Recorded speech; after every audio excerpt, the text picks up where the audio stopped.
Veln stood at the edge of the observation platform, his compound eyes taking in the massive arena below.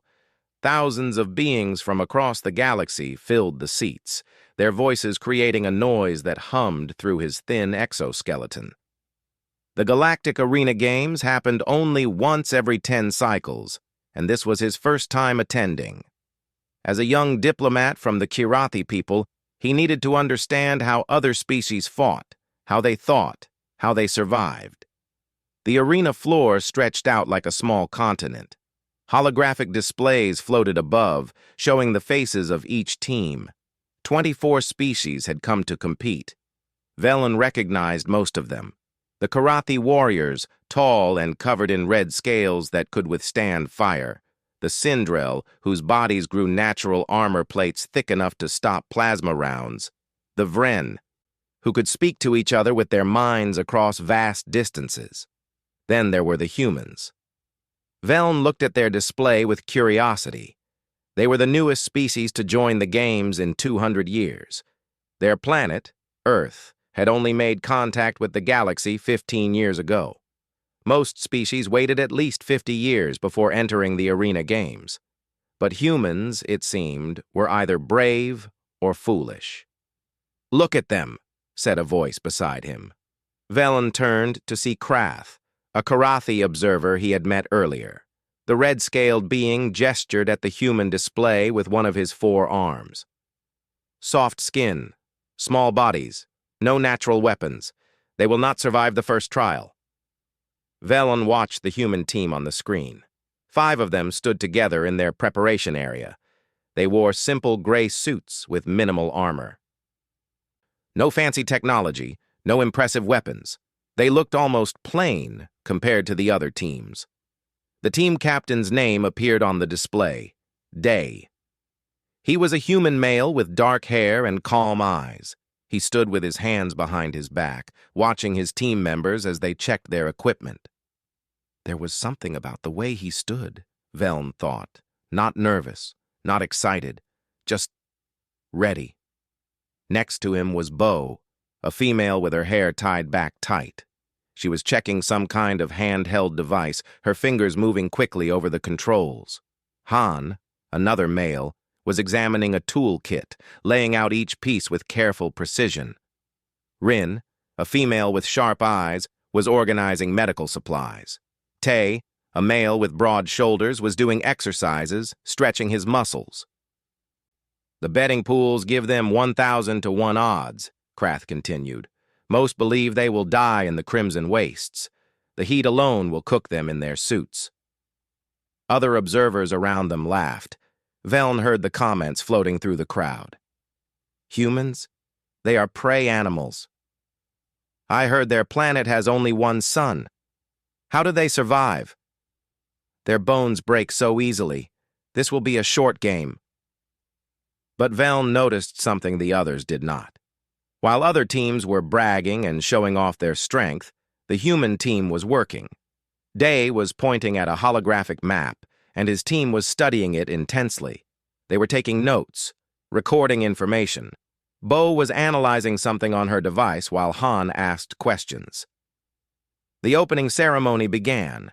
Each team walked out onto the arena floor while the crowd cheered. The Kirathi team roared and beat their chests. The Sindrel team demonstrated their natural armor, letting weapons bounce off their bodies. The Vren moved in perfect formation, showing their mental connection. When the human team walked out, the crowd went silent for a moment. Then laughter erupted. Some in the crowd threw garbage. Velen felt embarrassed for them. They looked so small next to the other species. But Day kept his head up.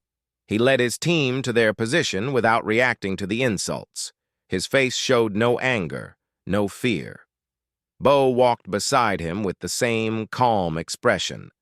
The whole team moved like they did not hear the mockery at all.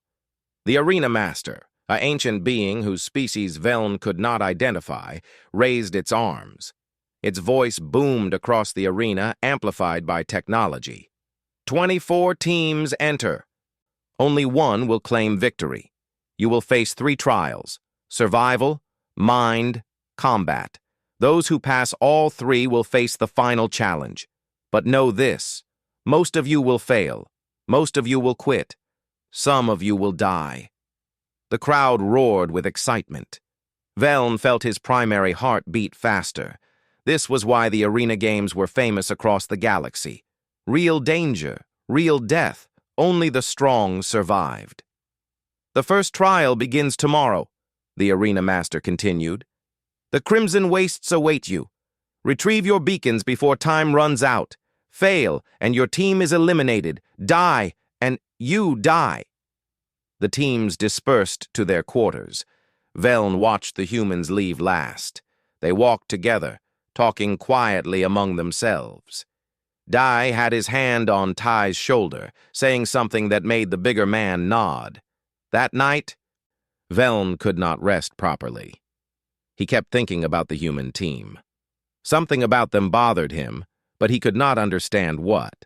He accessed his datapad and searched for information about humans. The results surprised him. Humans were weaker than most species, yes. They could not breathe many atmospheres. Their bodies were fragile. But there were notes in the database that made him pause. Humans came from what xenobiologists called a death world. Their planet had extreme weather. Hundreds of predator species, diseases that killed millions, natural disasters that destroyed cities. And yet, humans not only survived, they thrived. They spread across their entire planet. They tamed animals larger and stronger than themselves. They built civilizations in deserts, in frozen wastelands, in jungles where everything was poisonous. One entry caught his attention. Human history is marked by constant warfare, both against their environment and against each other. They have been fighting for survival since their species began. Recommendation: approach with caution. Humans are deceptively dangerous. Veln closed the file. He looked out his window at the arena below, where lights still glowed in the preparation areas. In the human section, he could see shadows moving. They were still working, still preparing, long after other teams had gone to rest. Maybe, Veln thought, the humans were not as foolish as everyone believed. Maybe they knew something the rest of the galaxy had forgotten. Maybe surviving on a gentle world made species soft, while surviving on Earth made humans hard. He would watch carefully tomorrow. The Crimson Wastes would tell him the truth. Either the humans would die quickly like everyone predicted, or they would show the galaxy something it had not seen before. Veln hoped for the latter. The galaxy had become too comfortable, too confident. Perhaps it needed a reminder that strength came in many forms. The night passed slowly. When morning came, Veln returned to his observation platform. The arena was packed with even more spectators. Everyone wanted to see if the humans would survive their first hour. The arena master's voice boomed again. "Let the first trial begin." The arena floor opened, and all 24 teams dropped down into transport tubes that would take them to the Crimson Wastes. Veln activated his personal viewing screen, locking it onto the human team's signal. The games had begun. The transport tubes dropped all 24 teams onto the surface of the Crimson Wastes at the same moment. Veln watched his screen as the human team's camera feed activated. The view made him wince even though he was safe in the observation platform. The Crimson Wastes earned their name. Everything was red. Red sand, red rocks, red sky filled with volcanic ash. Rivers of lava cut through the landscape like glowing veins. The temperature reading on Veln's screen showed numbers that would kill most species within minutes. The atmosphere was toxic, filled with sulfur and other deadly gases. 24 beacons had been placed across the wastes. Each team needed to retrieve their beacon and return to the extraction point within 12 hours. The beacons were far apart, forcing teams to cross the most dangerous parts of the environment. And there were creatures here, things that evolved to live in hell itself. The Karathi team charged forward immediately, their heat-resistant scales protecting them. They moved fast, confident. The Sindrel team activated their environmental suits and marched in formation. The Vren used their telepathy to coordinate perfectly, spreading out to cover more ground. The human team stood still for almost a full minute. "They are frozen in fear," Krath said beside Veln. "I told you, they cannot handle this." But Veln watched more carefully. The humans were not frozen. They were thinking. Day had his hand up in a signal that meant wait. The team was looking around, studying everything. Bo was checking her device. Han was examining the ground. Rin was testing the air with some kind of sensor. Tay was watching the horizon. Then Day made another hand signal, and the team moved. But they did not run like the others. They walked carefully, staying close together. Han pulled tools from his pack and started working on something. Within minutes, he had modified their breathing masks using parts that Veln did not even recognize. "What is he doing?" Veln asked. Krath leaned forward, interested despite himself. "He is adapting their equipment, but those parts should not work together. The chemical compositions are incompatible." Yet it worked. Han fitted the new masks onto each team member. They tested them and nodded. Suddenly, the humans could breathe easier in the toxic atmosphere. They had jury-rigged a solution using materials the game organizers had not even considered. The team moved forward. Bo studied her device constantly, and Veln realized she was tracking something. Movement patterns, maybe. After a few minutes, she pointed to a path between two lava rivers. The team followed her lead. 3 hours into the trial, the first team was eliminated. The Grexith had run into a pack of thermal predators, creatures that lived in the lava and hunted anything with body heat. The predators were massive, with stone-like hides and mouths full of crystal teeth. The Grexith tried to fight them, but were overwhelmed. The arena master extracted them before they died, but they were out of the games. The human team encountered the same predators 2 hours later.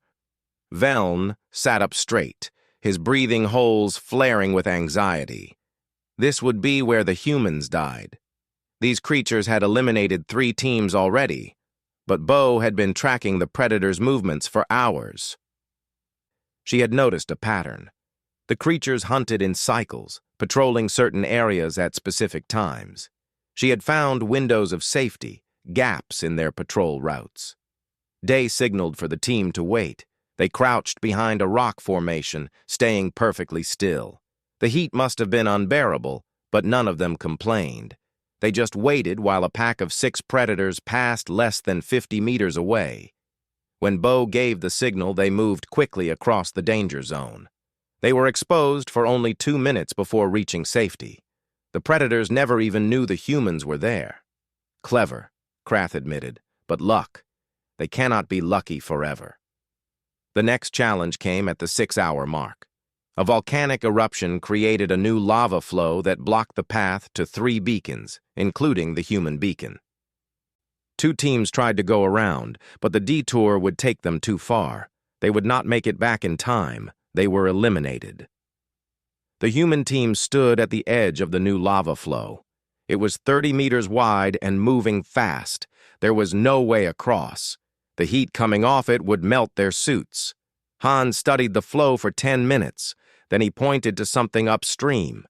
There were large rocks being carried by the lava, volcanic debris from the eruption.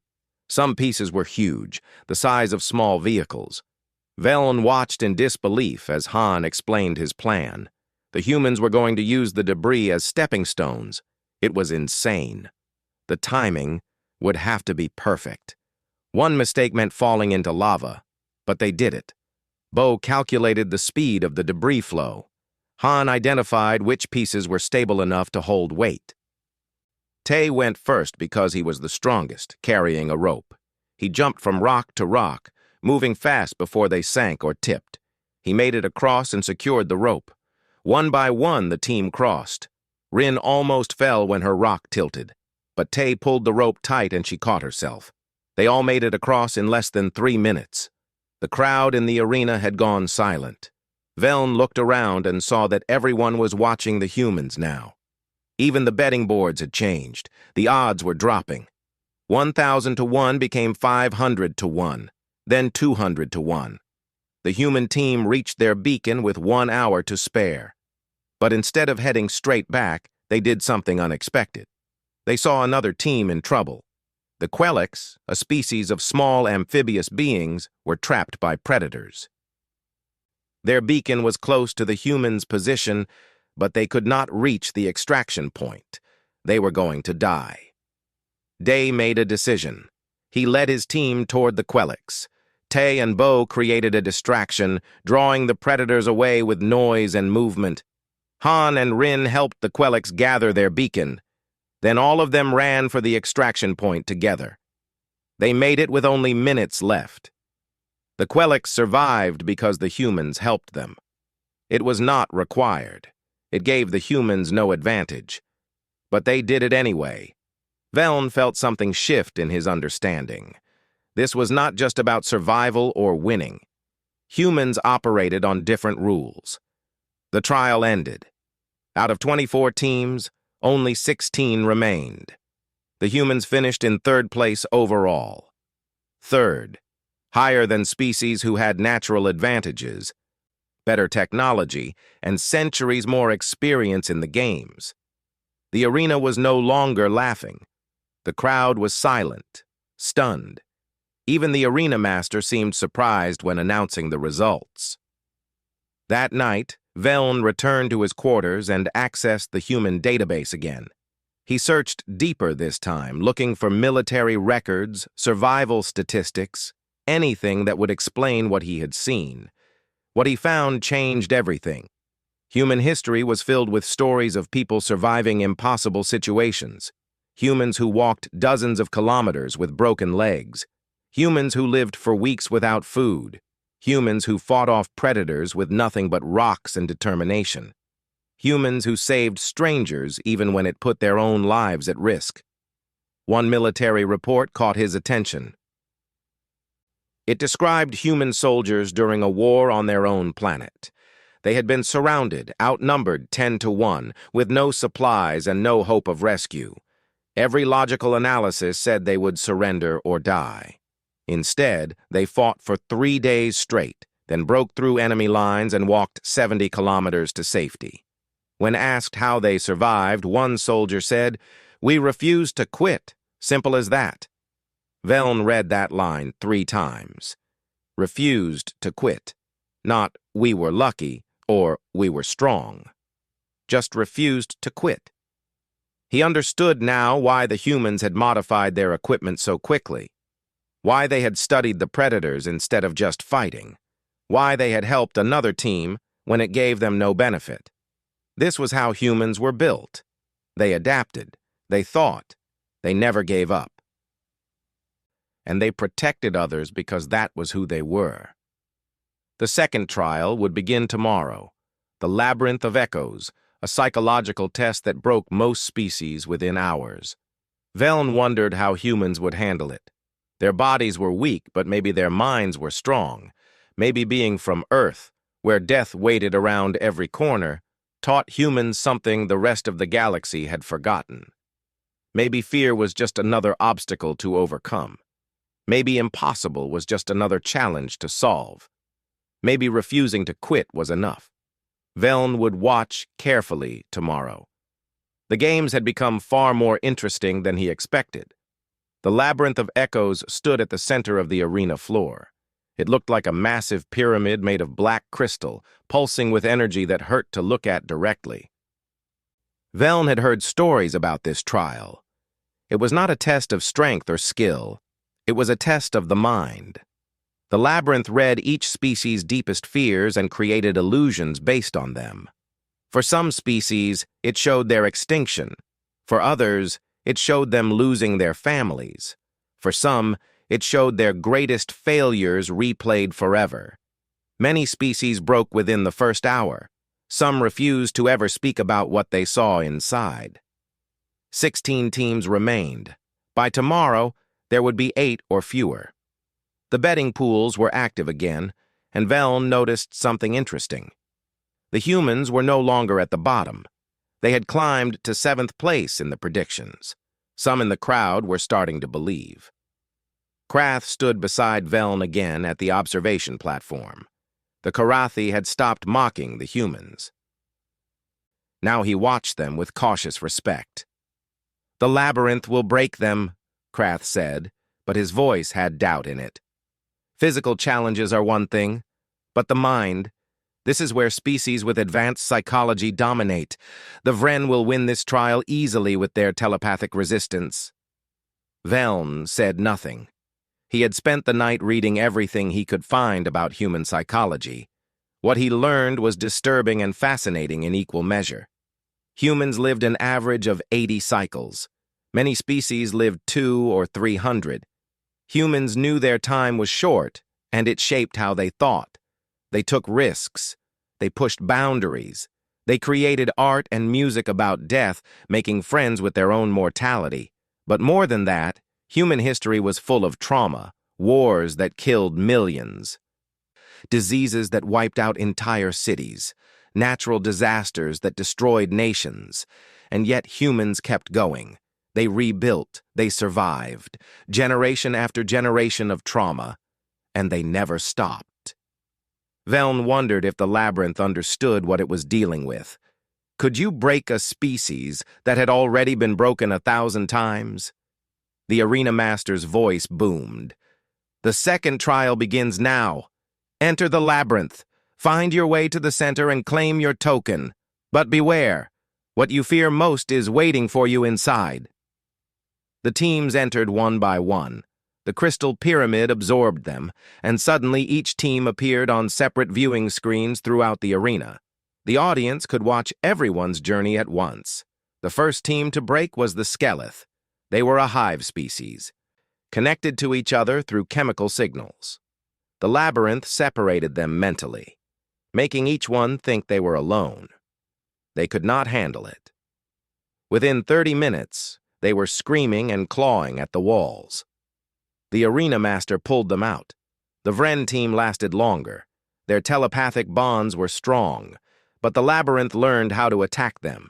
It created false telepathic signals, making them hear voices that were not real.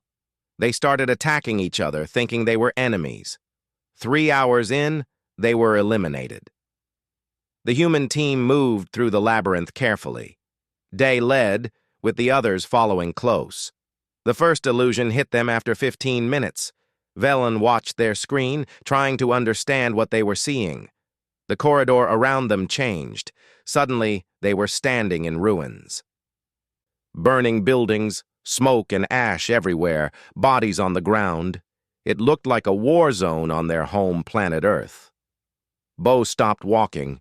Her face went pale. She was staring at something the camera could not quite show.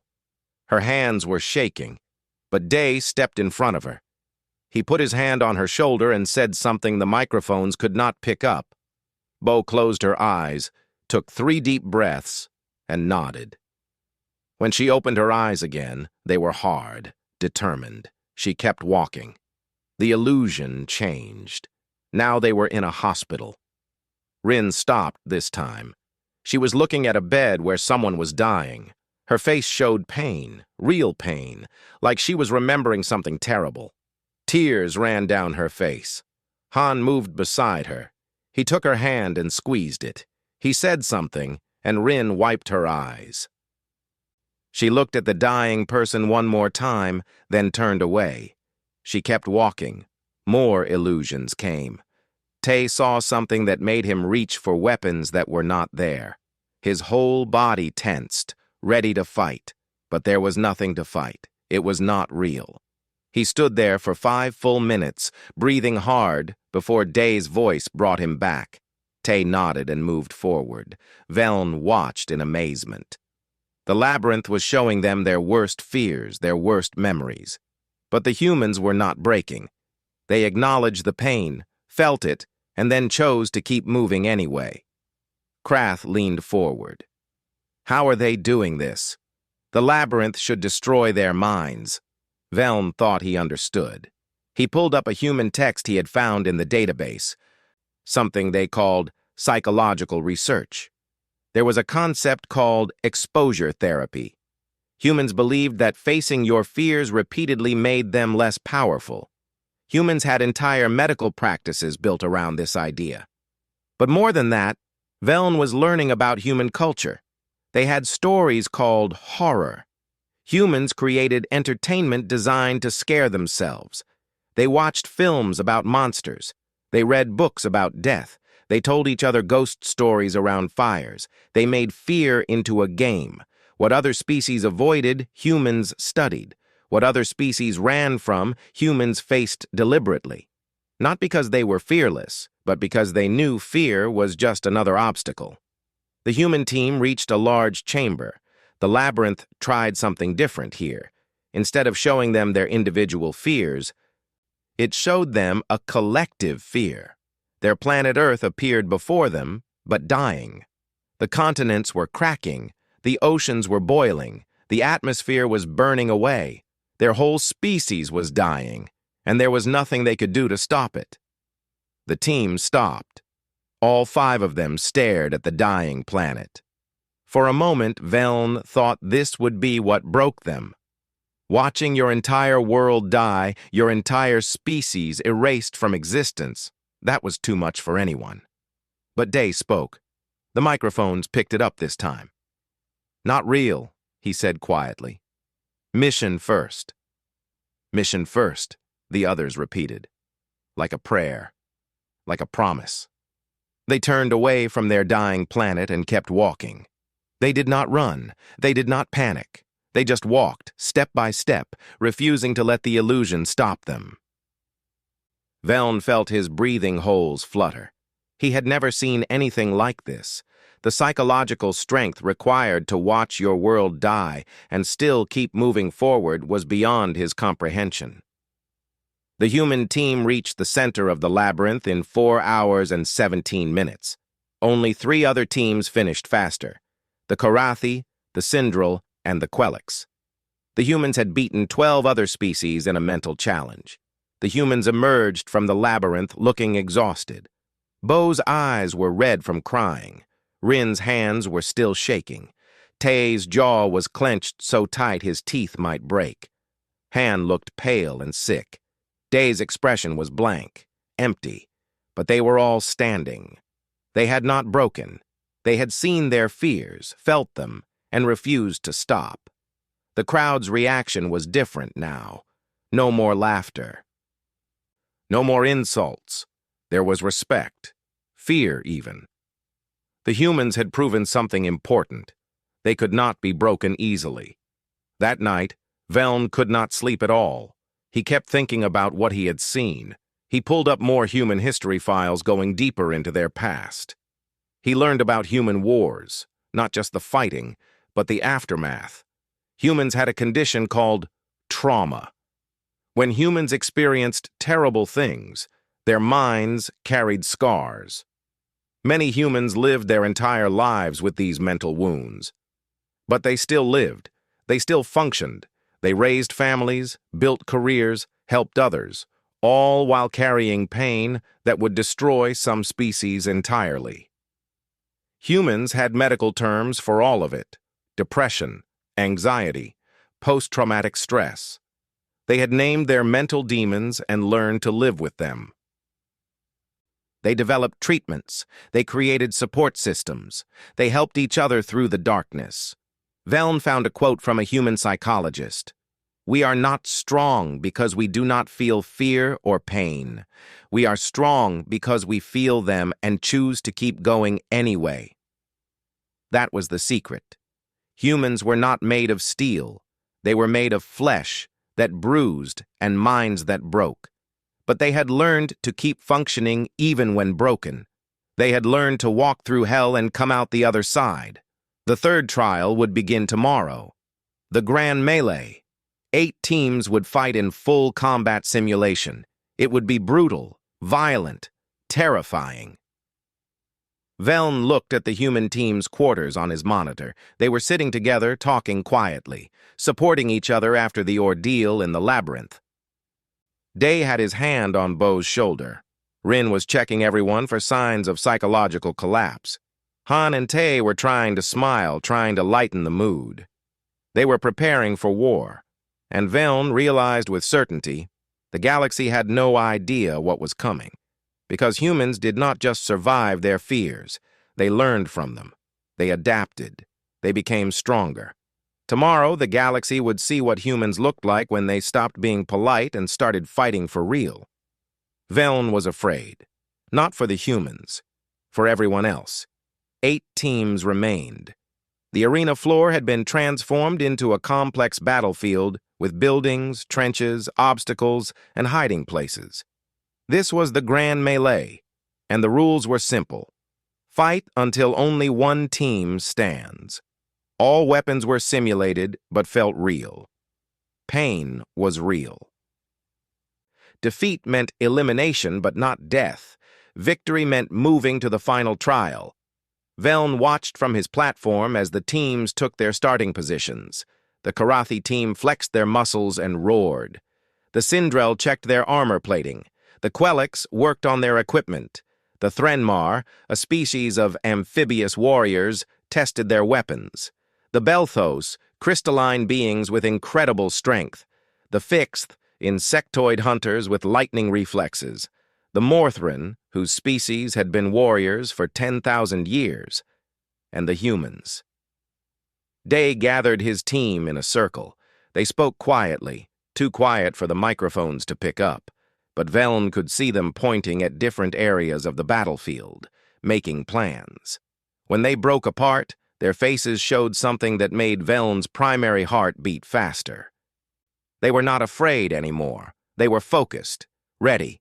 The arena master's voice boomed. "Let the Grand Melee begin!"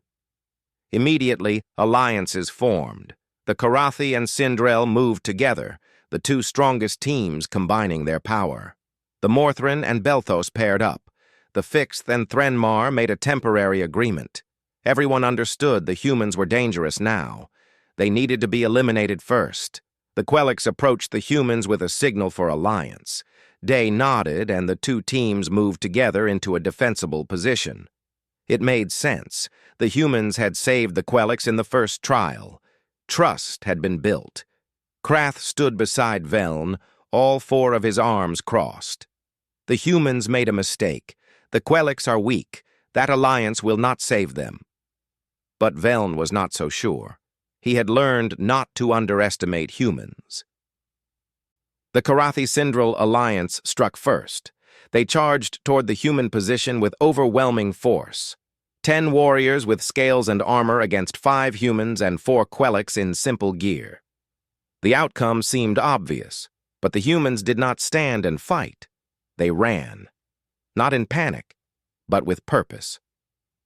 Day led them through a building, then through a narrow alley, then across an open space. The Karathi and Sindrel followed, confident in their strength. The humans led them into a kill zone. Han had set traps using salvaged equipment. Simple things. Loose debris positioned above doorways, unstable floors, wires across pathways. When the Karathi rushed through, they triggered everything at once. Rocks fell, floors collapsed, warriors stumbled and fell. Then Tay appeared from cover with a simulated weapon and opened fire. Not at the warriors' bodies.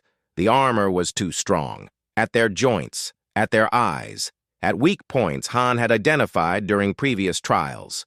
3 Karathi went down before they could react.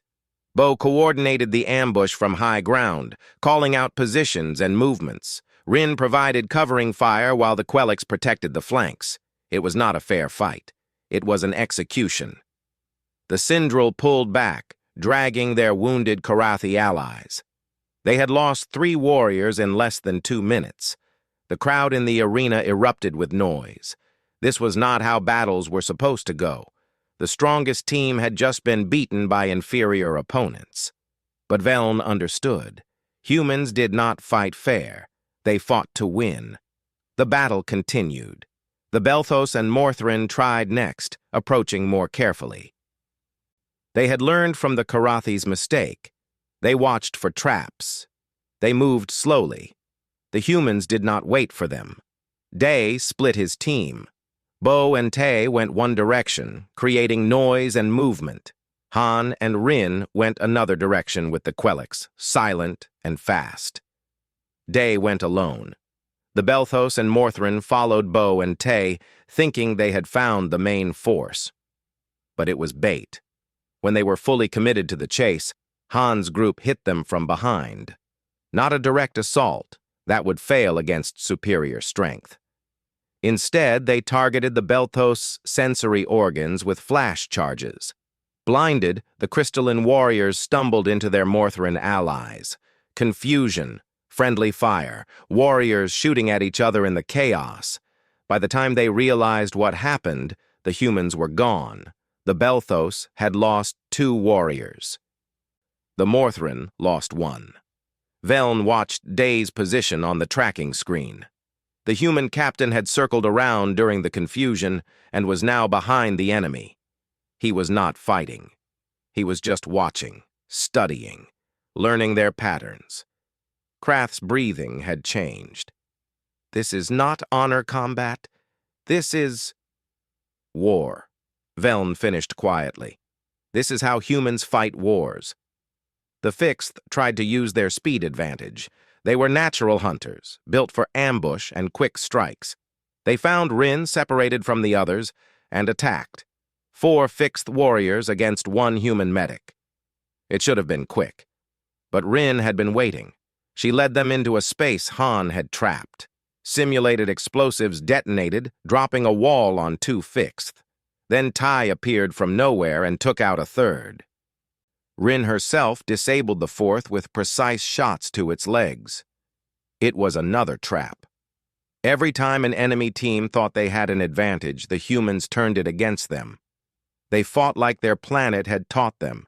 Dirty, clever, ruthless. No honor, no fair play, just survival.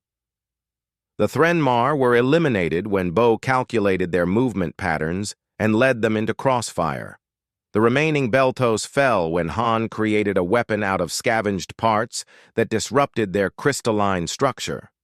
The Morthrin, warriors for 10,000 years, were beaten by Tai in close combat using techniques they had never seen.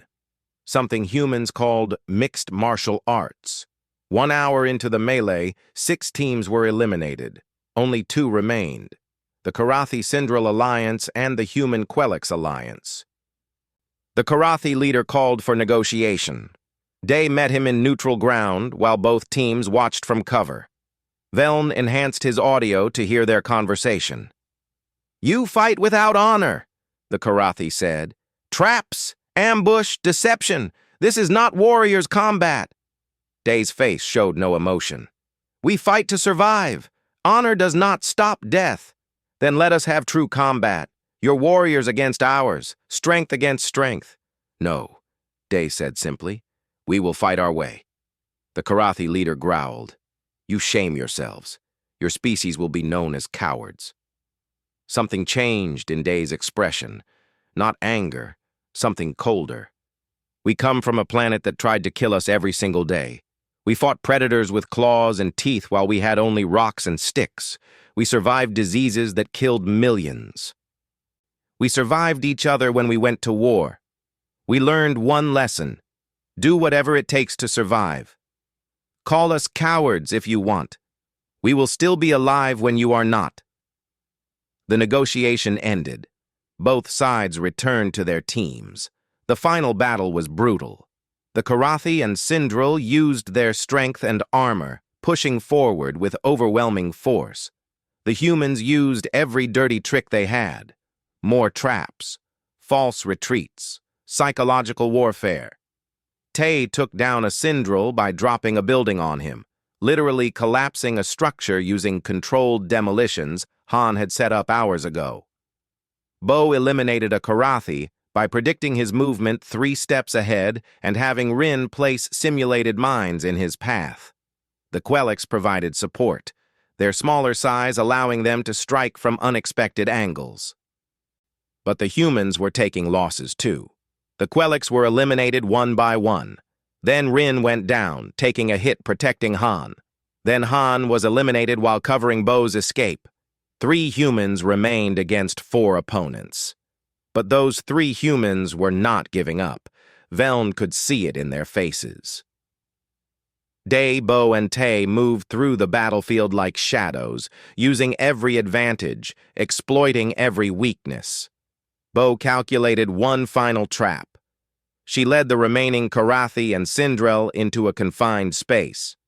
Tay triggered the collapse. Day finished off the survivors with precise strikes to weak points. When the simulation ended, only 3 fighters stood: Day, Bo, and Tay. The other 5 teams were eliminated. The humans had won. The arena was silent, completely silent. Then someone started clapping, then another. Then the entire arena erupted with applause. Not mockery, not insults, respect, fear, awe. The humans had defeated species stronger, faster, and more experienced than them. They did it by refusing to fight fair, by using their minds instead of just their bodies, by never, ever giving up. Krath turned to Veln. His red scales had lost their color. "I understand now," he said quietly. "Why 13 species have defense treaties with humanity. Why no one speaks of making them enemies." Veln nodded. He understood, too. The galaxy had been comfortable for too long. Species relied on their natural advantages and forgot how to truly fight for survival. But humans remembered. Humans never forgot.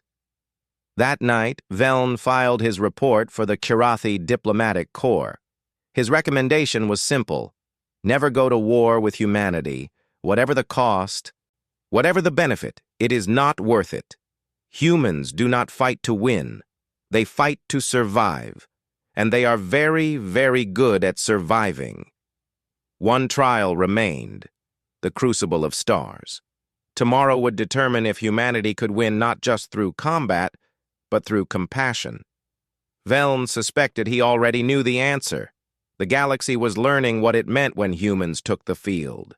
And the lesson was terrifying. The arena had changed overnight. The battlefield was replaced with something else, a space station, massive and complex, floating in simulated void. It was damaged badly, hull breaches everywhere, life support failing, power systems critical. And it was full of civilians, hundreds of innocent beings from multiple species, trapped and dying. This was the Crucible of Stars, the final trial. The most difficult challenge in the arena games. Only 3 teams remained: the humans, the Karathi, and a surprise late entry. The Morthrin had been allowed to continue despite their earlier elimination because of a technical rule. 3 teams. One impossible scenario. Veln stood at his observation platform with his entire body trembling. He had researched this trial thoroughly last night. It was designed to be unsolvable. Teams had to rescue civilians while defending against simulated enemy forces, all with limited resources and time. The station would explode in 2 hours. No team had ever saved more than 60% of the civilians. Most saved less than 40%. The test was not about success. It was about how you faced inevitable failure. Would you prioritize your own survival? Would you save only those easy to reach? Would you give up when the situation became hopeless? The arena master's voice echoed through the space. "The final trial begins. Rescue who you can. Defend what you must. But know this: you cannot save everyone. Choose wisely." The 3 teams materialized on different parts of the station. Each had the same resources: basic weapons, medical supplies, cutting tools, and 2 hours. The Karathi team immediately made their choice. They moved to the command deck where the most important civilians were located: politicians, scientists, wealthy merchants. The ones whose lives mattered most by traditional calculation. The Karathi worked efficiently, securing that area and preparing for extraction. Smart, logical. They would save the valuable lives and score high points. The Morthrin took a different approach. They assessed the situation and realized the docking bays could be restored. If they got the ships working, they could evacuate large numbers quickly. They headed for engineering, fighting through simulated enemies to reach the power systems. Also smart, also logical. The human team did something different. Day looked at the station map for exactly 10 seconds. Then he split his team in a way that made no sense. Han and Rin went to the civilian quarters, the area with the most people but also the most damage. Bo and Tay went to the defense systems to hold off the enemy forces. Day went alone to the reactor core. Krath watched beside Veln, confused. "What is the human doing? He split his team too thin. They cannot possibly secure all those areas." But Veln was beginning to understand human thinking. They were not trying to play the game correctly. They were trying to change the game itself. Rin and Han reached the civilian quarters. It was chaos. Dozens of families huddled together, afraid, injured, running out of air. Some were species that needed special atmospheres. Some were too injured to move. Some were children, crying for their parents. Other teams would have taken the healthy ones and left the rest. Save who you can easily save. But Rin set up a triage station right there. She started treating the injured, even though it would take precious time. Han began repairing the damaged sections, creating safe paths for evacuation. "They are wasting time," Krath said. "Those civilians are too difficult to save. They should focus on easier targets." But Rin and Han did not leave anyone behind. They worked with desperate speed. Rin performed emergency procedures that other medics would not attempt. Han fixed things that should not be fixable with the tools he had.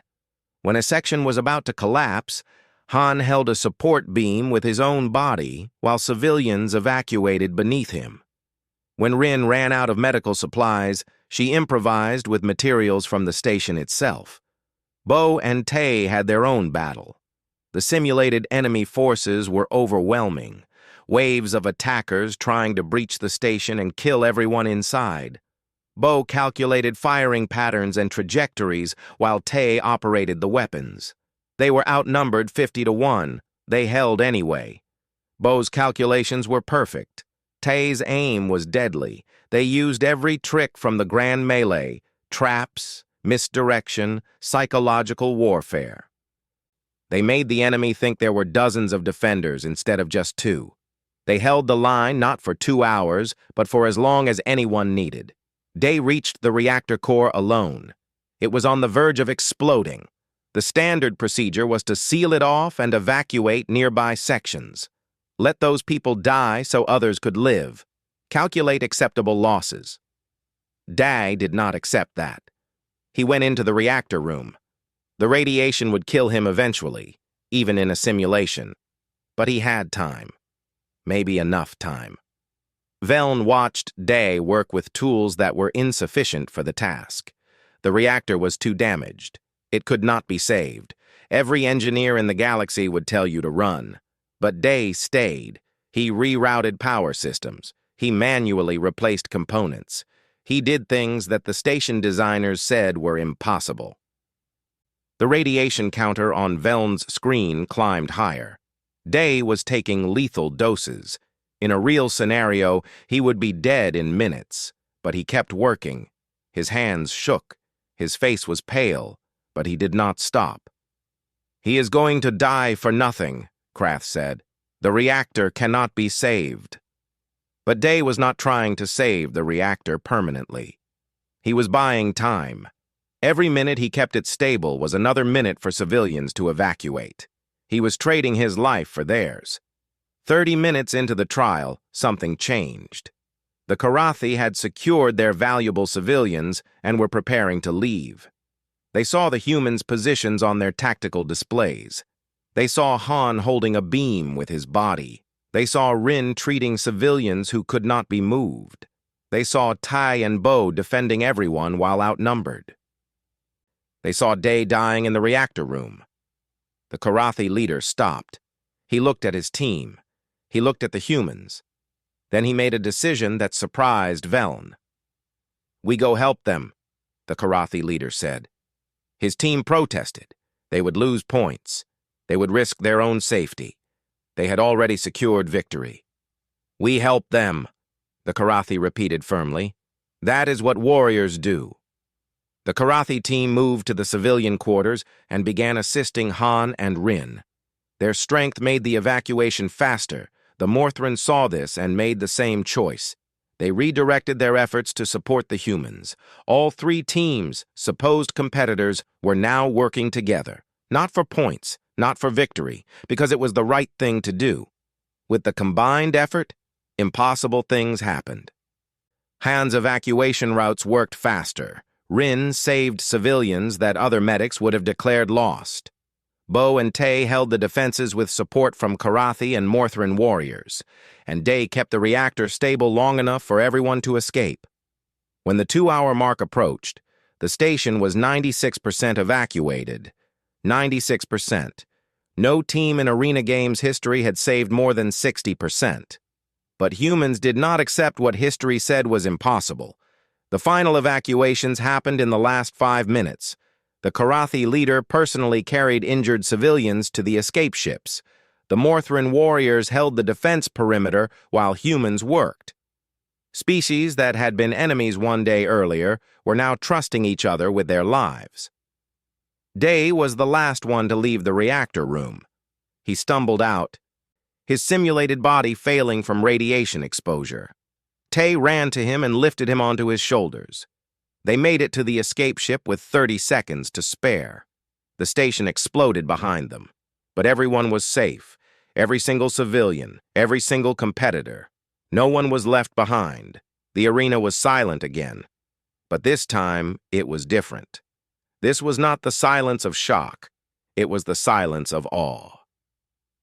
The arena master appeared in the center of the arena floor. Its ancient face showed an expression Veln had never seen before. Respect. Deep, profound respect. In 10,000 years of arena games, the arena master said slowly, no team has achieved what we witnessed today. Not just the highest civilian rescue rate in history, not just species working together across competitive boundaries, but the refusal to accept that any life is expendable, the absolute rejection of acceptable losses. The arena master turned to look at the human team. Day, Bo, Han, Rin, and Tay stood together, exhausted but alive.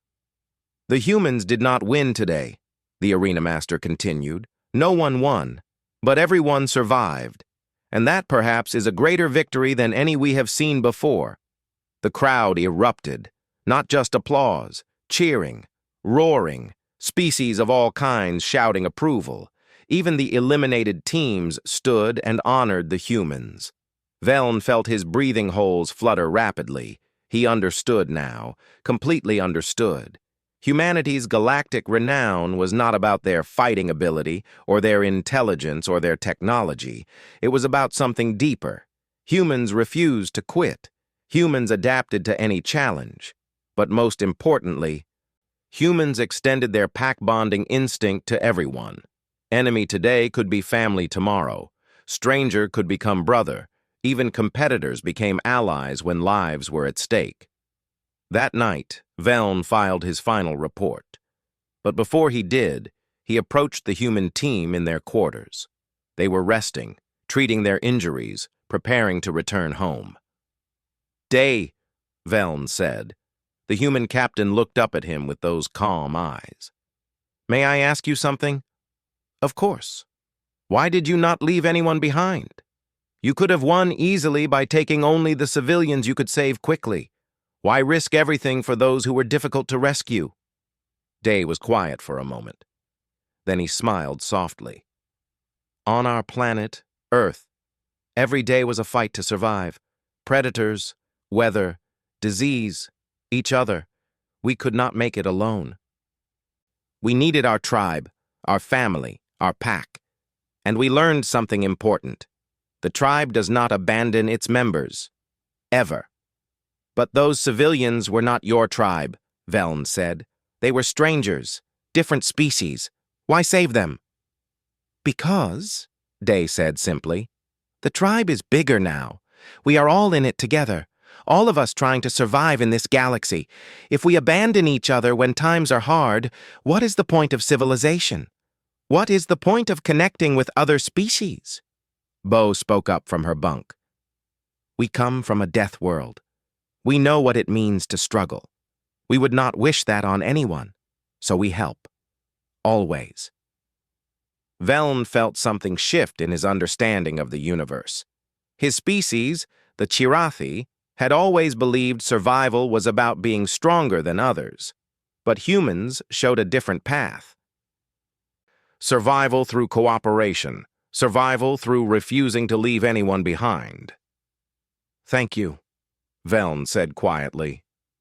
You have taught me something important today. You are welcome, Day said.